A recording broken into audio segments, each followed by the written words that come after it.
فیلم و سریال های پرزرق و برق آمریکایی توی پشت صحنه هاشون کلی ماجرا و کلی تنش دارن که سریال د استودیو با نگاهی طنز و انتقادی به اون میپردازه. توی این ویدیو میخوام این سریال رو معرفی بکنم بدون اسپویل و نکاتی بگم که شاید به درک این سریال کمک بهتری بکنه و تماشاش رو برای شما لذت بخش‌تر بکنه. سلام، به کانال سینمازیست خیلی خوش اومدین. خیلی خوشحالم که این ویدیو رو برای تماشا انتخاب کردین. So, how do you feel in all this? You know, I got into this because, you know, I love movies. But now I have this fear that my job is to ruin them.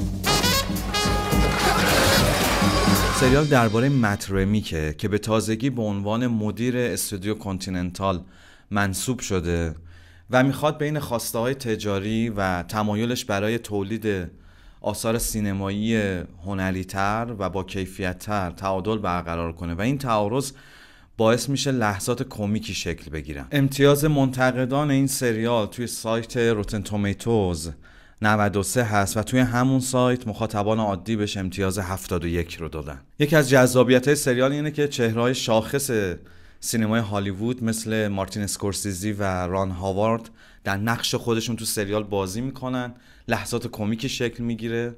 فرم سریال هم به شدت جسورانه است، یه کار خیلی سختی رو کرده چون سریال درباره سینماست، خیلی روی فرم حساس بوده که در ادامه میخوام بگم که این فرم داره چه کار میکنه.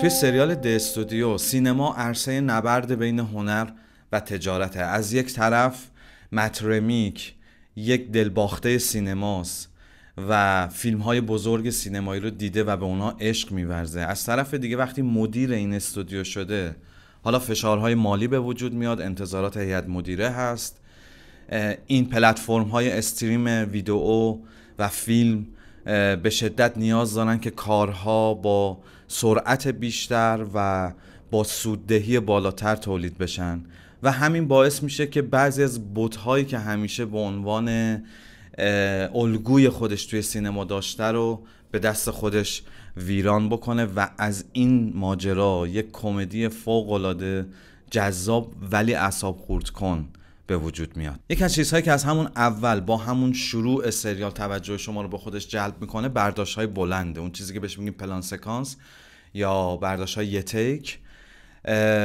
و دوربین یک سره پشت سر کاراکترها حرکت میکنه، آروم و قرار نداره، موسیقی جاز روی این تصاویر میان و تنش تصاویر رو بالاتر میبرن. همه اینها به شدت یادآور فرم فیلم بردمن هست که اونجا هم اتفاقا ما ماجراهای پشت صحنه یک تئاتر رو میدیدیم که کارگردانش که بازیگر اونم هست چطور در اثر فشارها به مرز فروپاشی روانی میرسه. حالا اگه بخوایم بگیم که این فرم در خدمت چیه و چرا همچین فرمی برای این سریال انتخاب شده، باید بگیم که این برداشت‌های بلند بدون قطع یک جورایی داره این حس یک نفس تا فروپاشی رو به مخاطب منتقل میکنه، حالی که مت رمیک داره تحت فشارهای دائمیه و در لحظه باید تصمیم‌های کلانی بگیره. وقتی هیچ خبری از کات و مونتاژ نیست، مخاطب به خوبی میبینه که چطور در یک لحظه توافق صورت میگیره یا یک توافق قبلی به هم میریزه و تنش به وجود میاد. این حالی که مت رمیک داره که باید در لحظه تصمیمات کلان بگیره به خوبی نشون داده میشه و یک جورایی نشان از سطحی بودن این تصمیمات هم داره که این فشاره اجازه نمیده که اون تهیه کننده، اون صاحب استودیو بتونه فکر شده عمل بکنه و در لحظه باید بدون توجه به تبعات به یکی قول بده یا زیر قولش بزنه، مثل چیزی که توی قسمت اول دیدیم یا مثلا توی اپیزود دوم میبینیم که چطور شور و اشتیاقی که مت رمیک نسبت به یک کار فاخرتر داره که اونجا هم اتفاقا داستان سر اینه که میخوان یک سکانس رو با برداشت بلند بگیرن، تعقیبی باشه نماها و یک جورایی یادآور خود فرم سریاله و حتی توی این فرم اشاره هم به فیلم های مثل نشانی از شر میشه اثر اورسون ولز که اونجا هم پلان افتتاحیش در واقع به همین صورت حرکتیه و یه تیکه که خود همین سریال رو یادآوری میکنه. از طرف دیگه این حرکت‌های سریع و غیر قابل پیشبینی دوربین مخاطب رو میبره توی قلب هرج و مرجی که توی یک دفتر اجرایی استودیو وجود داره. میفهمه که چقدر همه چیز غیر قابل پیشبینیه و چقدر آشوب هست در این جهان. وقتی کاتی در کار نیست، بازیگرها تحت فشارن و باید کل اون اکت رو کامل اجرا بکنن بدون هیچ نقصی و این همون اضطرابیه که مدیران اجرایی استودیو دارن تجربه میکنن. به خوبی داره این رو به مخاطب هم منتقل میکنه. بله، احتمالاً به شما حس آشوب میده، اما این حس آشوب فکر شده است.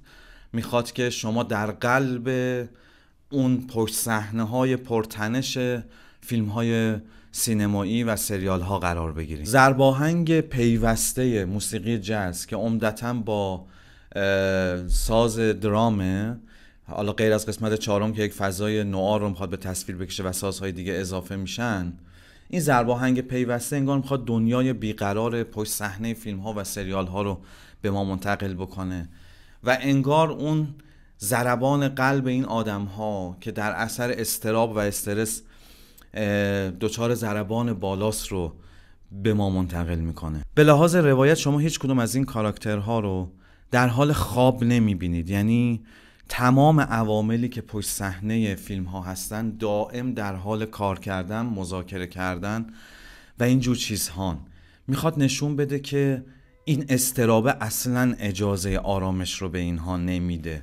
ما در طول فیلم های سینمایی انتخاب میکنیم که چه لحظاتی از حال و احوال کاراکترها رو به مخاطب نشون بدیم. وقتی خوابش رو نشون نمیدی هیچ وقت، بیدار شدنش و اینکه در لحظه آرامش نشسته برای خودش داره کاری انجام میده، حتی اینها در روابط شخصیشون هم تنش وجود داره، یعنی اون شغله باعث میشه روابط شخصی اینها هم تحت شعاع زندگی کاریشون قرار بگیره. از طرف دیگه مت رمیک یک آدم مجرده، دوست دختری نداره و زندگیش فقط کارشه و برای همینه که تونسته مدیر این استودیو بشه. تو این سریال آدم ها عمدتاً تنهان، همون فضایی که یک صنعت بیرحم رو قراره نشون بده ما اینجا به خوبی میبینیم.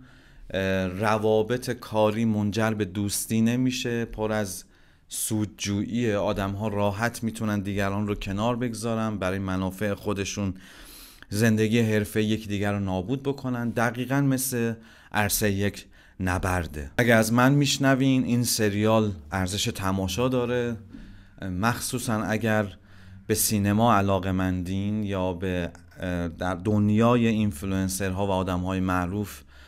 این سریال رو بهتون توصیه میکنم.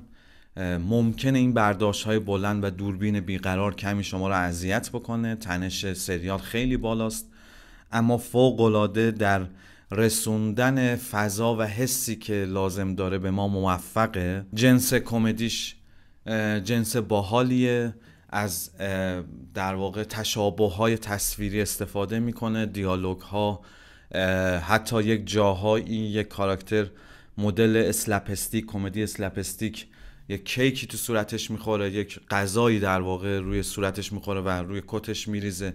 سعی کرده از تمام اون چه که سینما در چنته داره استفاده بکنه، هم برای ارجاع به خود سینما و هم برای اینکه لحظات بامزه‌ای رو برای ما رقم بزنه. من این سریال رو 100% تماشاش رو توصیه میکنم. شما اگه سریال رو دیدین لطفاً نظرتون رو با من در میون بگذارین. از اینکه با کانال سینمازیست همراهید خیلی ممنونم. تا ویدئوهای بعد، خداحافظ.